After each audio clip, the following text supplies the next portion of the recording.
រួយស្ងាត់នឹងខ្ញុំលេឬក៏កំពុងមានអ្នកថ្មីកុំធ្វើបែបនឹងដឹងនោះដែលស្រឡាញ់ថ្លៃតែងតែឲ្យតម្លៃទុកស្រីជាមនុស្សសំខាន់តើខ្ញុំមានកំហុសអ្វីហេតុអ្វីឆាតមិនរីផ្លាយខ្ញុំលែងសំខាន់ឬក៏អ្នកអន់ចិត្តហើយសូមជួយផ្ដល់ចំលើយកុំស្ងាត់ឈឹងបែបនេះអ្នកដឹងទេថាខ្ញុំឯកាព្រោះតែនាងអ្នកដឹងទេថាខ្ញុំសោកាក្រៀមក្រំព្រោះតែនាងនៅប្រងើយគ្មានលឺចំលើយលួងលោមខ្ញុំឬក៏ពេលកន្លងមកខ្ញុំនេះស្គួតម្នាក់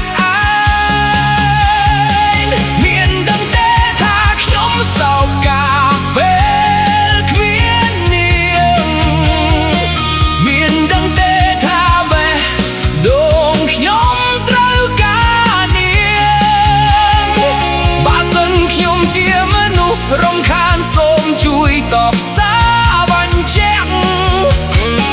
ខ្ញុំនឹងនាងនឹងខ្លាយទៅជាអ្នកដទៃ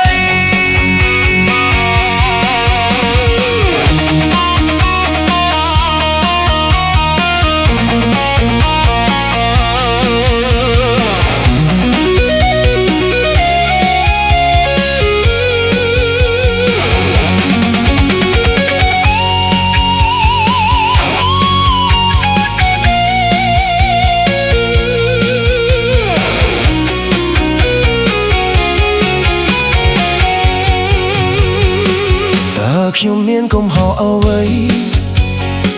ហេតុអ្វីឆាតមិនរីផ្លាយខ្ញុំលែងសំខាន់